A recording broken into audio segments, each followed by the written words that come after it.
Well, believe it or not, trout season is right around the corner, and fly fishing is a great way to spend time on the stream. I visited a fly tying workshop to learn a bit about the art of tying flies. The class featured tips and instruction from 3 top-notch fly tyers, including renowned UP fly fisherman Arlen Sun. When you can tie and then go on the river and you catch fish on that lights up the eyes. You bet. And we'll take a trip to Lake Gogebic in search of giant perch. 9 million acres of forest, 1,700 miles of continuous shoreline, 4,300 lakes, 12,000 miles of streams, more than 300 waterfalls, 15 counties, 2 time zones, and 1 area code. Welcome to the Upper Peninsula.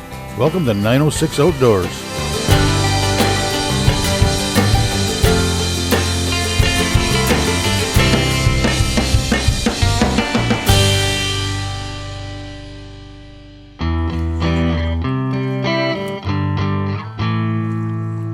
There's a lot of reasons fishermen fish with a fly rod. It's an art, a craft, and a science all rolled into one. For some, it's about tying your own flies and then watching something you made coax a trout onto the end of your line. I promised myself that this summer I would learn to fly fish, and I have full intentions of keeping that promise. So when I heard about the free fly tying workshop at Northwoods Wilderness Outfitters in Iron Mountain, I immediately marked it on my calendar. The class featured tips and instruction from 3 top-notch fly tyers, including renowned UP fly fisherman Arlen Sun. I got started about 30 years ago. My mom did all our tying for us.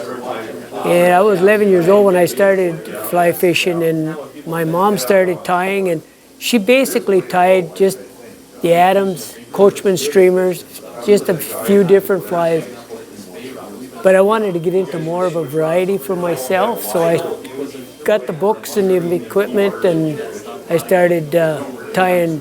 Right now I'm tying about 53, 54 different patterns, and I move a lot of them right out from my house. I sell a lot of them, but I've been tying, like I say, about 30, 35 years.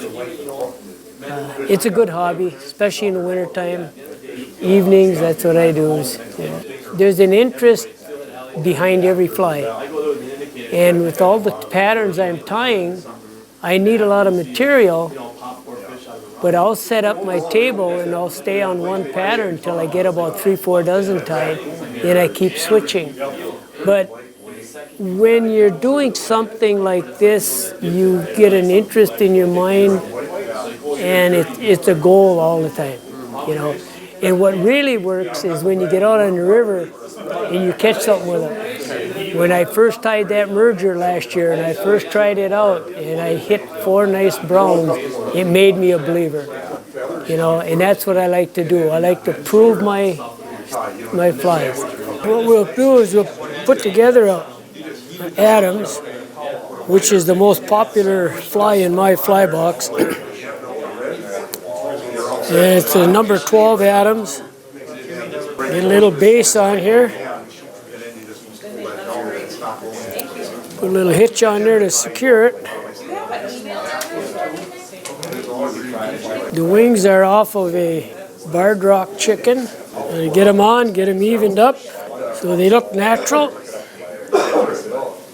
The wings have got to be pretty much in proportion to the size of the shank. Put a little half hitch in there, secure it.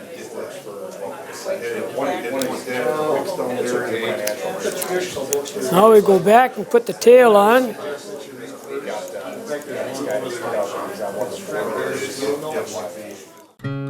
No luck with a buck? No Venny in the freezer? Not to worry. That doesn't mean you can't still have your own great tasting salami for the next game, or snack sticks for the next ice fishing adventure. Head to your local grocery store and pick up some ground beef. Mix it up, cook it up, and, well, eat it up. Visit CookingWildSeasonings.com today to stock up on your supply of great tasting sausage and snack stick seasonings.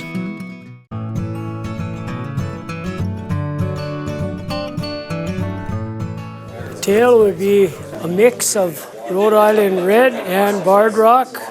A little half hitch in there to hold them.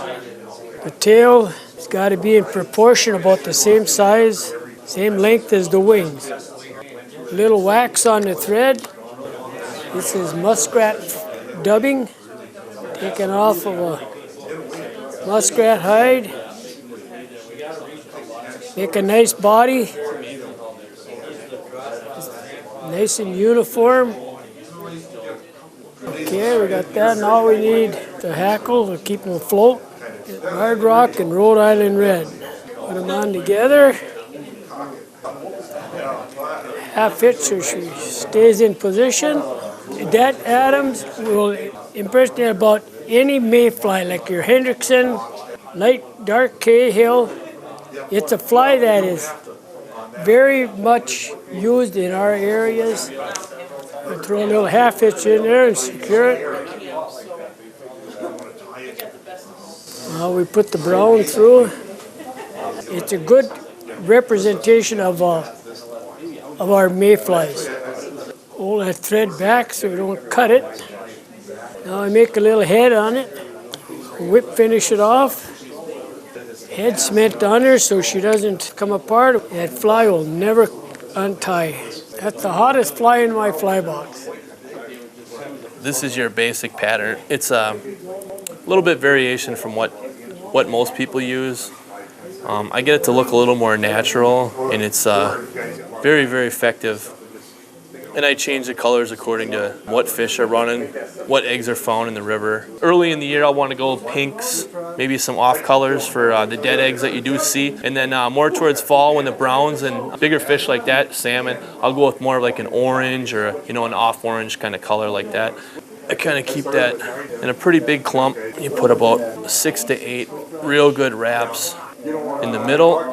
That'll secure it, keep it from rolling up. Then I just kind of flare it back. And I'll keep just a little bit behind the eye, and that'll also keep it from rolling. It'll keep it from tearing away. If you get a steelhead or a brown or a fish with some pretty good teeth, it won't tear it up too bad. I don't need to have a crazy whip finish or anything like that. The glue will kind of hold it, so I just run a few quick half hitches, and then the next part, we're just going to trim it up and kind of give it that natural clumpy look. And you can kind of just take each little piece, kind of pull it out, and then just kind of round it, trim it, and you don't want it to be a perfect circle. Like I said, you want it to look like that clump or row that's released from the female, and then you want it to have that roundish look. When you do these, you want to wet it so you can actually see what it looks like in the water. And you can use this all the way through wintertime into spring. This is a very effective pattern for steelhead. Salmon will take it. I've even caught cohos on it. I've caught a few walleyes on these. But that's basically it. It's a pretty simple pattern, pretty effective, and that's basically it. That's called your clown egg. All right, what we're going to do here is a little tube fly tying for pike and muskie. This seems to be kind of the new thing, especially over in Europe. They're tying a lot of tube flies. This is a gel spun Vivus string. It's really strong. It's actually a little bit better than Kevlar. I got about a 2.5 inch piece of tube on here. We're going to tie a replot stinger. Okay, I got these sandwiched in between here, and I'm going to go tie these off to one side. Use kind of a soft wrap at first, and then you can pull down on this stuff pretty tightly. Get a few more wraps going here. Get that locked down. I'm aiming these feathers to the inside. You can flare them out if you want, and we'll do the same thing on the other side of the fly. They do make special vices for tube fly tying. If you're going to tie these especially, I would go with just a tube fly vise. They're a little bit easier to tie off of. But I'm going to wind this down pretty tight, wrap up some of that stuff. Then of course the best thing to do is get a little cement head and lock that down a little bit. After almost every tie you want to do something like that. It helps keep everything nice and tight. Then I'm going to use a little bit of raccoon. Raccoon is a little longer than rabbit, a little lighter actually. Really acts good in the water. I'm going to take about 1.5 inches or a little bit longer piece, and I'm going to cut that off. Then what you do is take a comb, and you kind of comb out some of the underfur. It does get webby, and that stuff will make the fly really heavy in the water. What I also like to do on the end here, taper this up a little bit. It makes it a lot easier to tie in. A little drop of glue in there doesn't hurt anything right now. And what I'm going to do is just palmer this forward on here. And as you do this, you want to make that hair rake to the back as much as you can. You can wind this down pretty tight. Again, another drop of glue. Now I'm going to put a little crystal flash in there, about half a dozen strands, about all you need.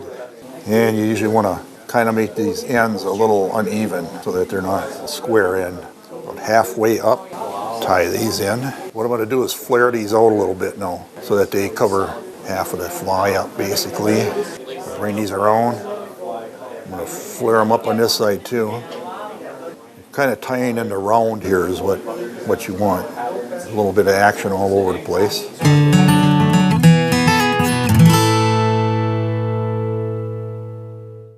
Rapid River Knife Works is the largest custom knife factory showroom in Michigan.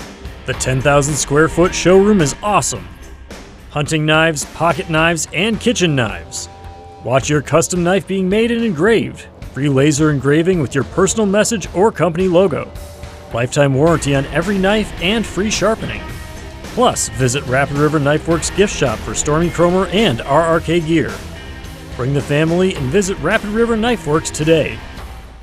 Going off to the side here a little bit. This next piece you want to make a little bit longer, probably 2 inches long. Put a little bit of different color in there. Once in a while, some of these clips come in handy. You can kind of hold some of your materials to the rear. We'll go with another yellow. Repeating the other steps that I did. Just gives you a little more length overall fly. I personally like a little bit of squirrel tail on the front. Gives it that little bit of gill looking head stuff there. A couple wraps, and then I'm going to just fan that out with my thumbnail. About half of it. I'm going to tie two groups in here. Tighten that down a little bit more. Put some eyes on there, just that they stick a little bit. And use some UV cure here, and you just hit it with the torch a little bit. That should hold that for now. Likewise on the bottom. Then I just do a little bit more to build up the head, even it out here a little bit. Tends to lock everything down tight, and you don't have to worry about stuff coming apart. When I release the mandrel, the center there, trim some of this hair stuff up here. I'm going to just cut that tube back just a little bit, stick the mandrel back in, take a lighter, make that tube kind of roll back up on itself a little bit there. That way it's nice and soft, smooth up front. Then in the back, comes with a little bit larger diameter soft tubing. Cut yourself about a little ½ inch or so. Shoot a little glue down in there. Then on the tail end, you want to put that right in there. You run your fluorocarbon through there and on up through the tube, and that way when the fish hits, the tube will usually pop off, slide up your line. You can use any size hook you want that way. So there you have it. That's a tube fly.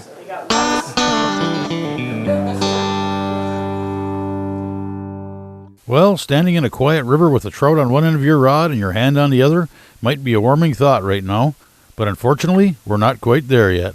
So my son Jordy and I paid a visit to fishing guide Tim Long at the Timbers Resort on the shores of giant Lake Gogebic to see if we could scare up any of those jumbo perch I keep hearing about.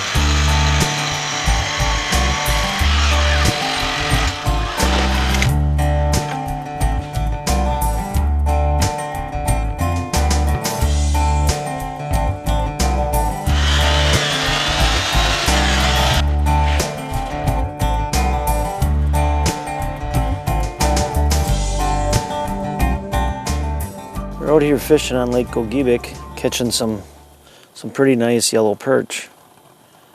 I mean, I've seen them come up to 16 inches out of here. Very nice. Right now, what the deal is that they're staging, getting ready to spawn. So we're targeting these transition areas off the steep breaks where it transitions into the mud. And these perch are down there feeding on the wigglers that are coming up out of the mud.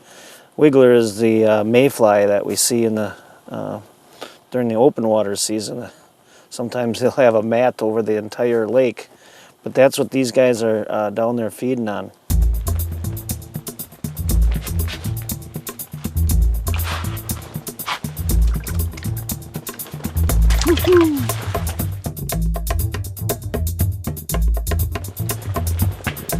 Jumbo perch on Lake Gogebic.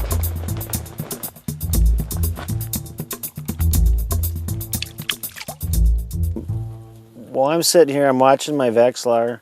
I like to, I'll back reel a little bit here.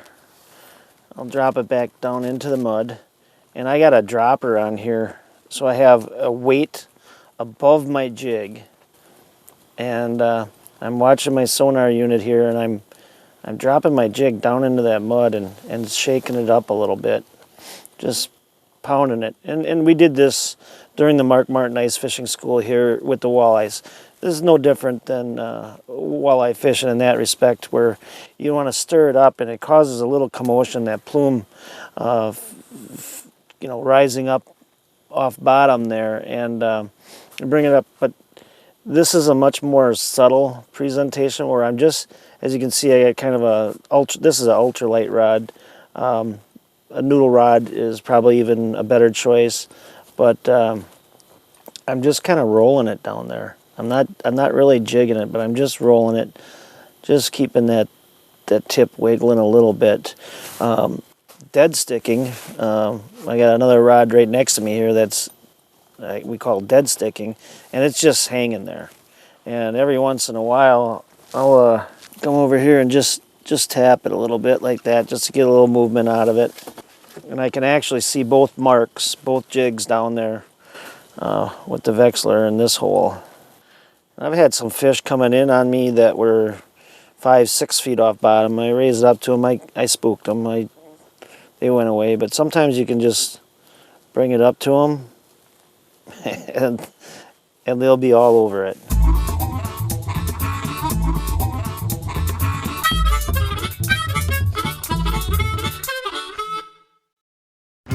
Experience the excitement this football season. Be where the action is. Bet America Sportsbook at Island Resort and Casino. Visit T McC Sports Bar to browse the latest lines and betting options, or build a bet on your time using Bet Builder online. Find everything you need to know on the Sportsbook page at islandresortandcasino.com. So grab your friends and get in on the action, because there's a new game in town. Bet America Sportsbook at Island Resort and Casino.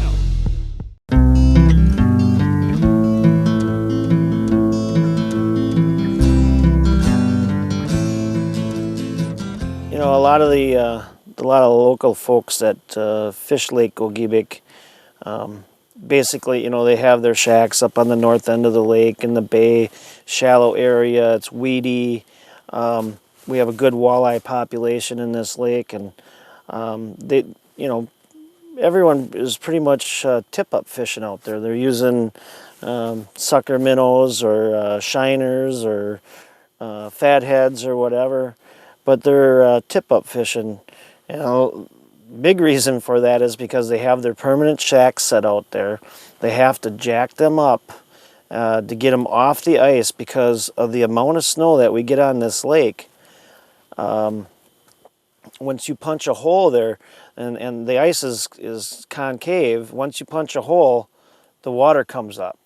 So you got to keep the ice shacks jacked up in the air, and they don't want to have holes for jigging in their shacks because they'll have a flooded area.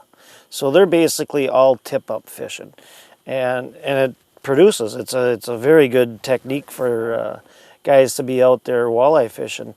Low light conditions, you get a morning bite and an evening bite, and they're very successful doing that. Now when you're going to go perch fishing, it's about using your electronics and being as mobile as possible. You can't just punch a hole and drop your line down there and be jigging blind. You have to use your electronics to see when the fish are coming in, at what level they're coming in, and then you adjust your jigging or your techniques or your size depending upon how the fish reacts to that. It was 20 below zero this morning, and it's probably around zero or maybe a little bit above right now. Otherwise, I would like to be out here, punch 100 holes and be fishing outside and bouncing around from hole to hole to hole to locate active fish or just locate fish on the screen. that's how I would prefer to do it. We got some pretty good wind out here, and it's darn cold. So we're sitting in the shacks and waiting for the fish to come to us.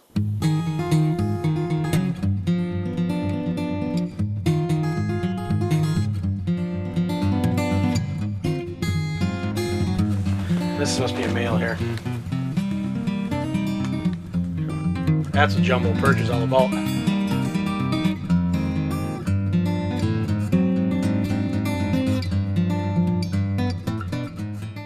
What you want for perch fishing is either a super ultralight or a noodle rod.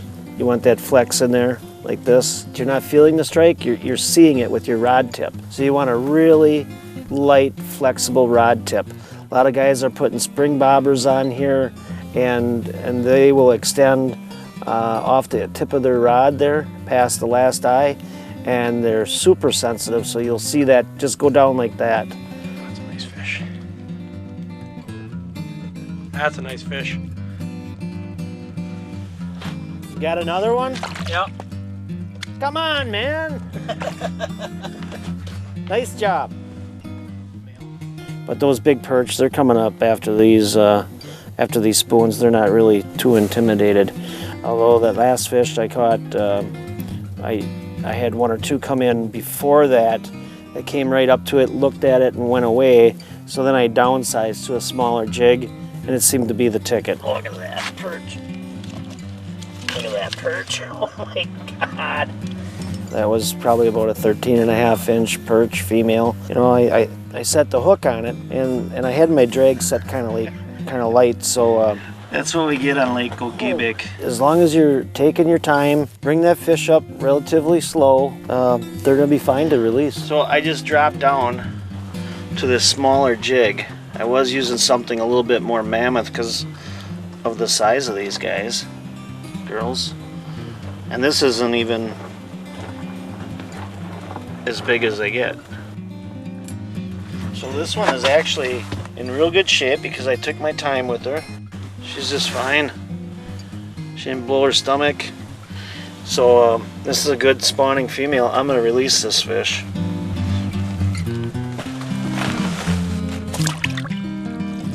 Right down she goes. Be sure to join 906 Outdoors on Facebook to see where we've been and where we're going. Get in on monthly giveaways and get a glimpse of what's happening around the UP.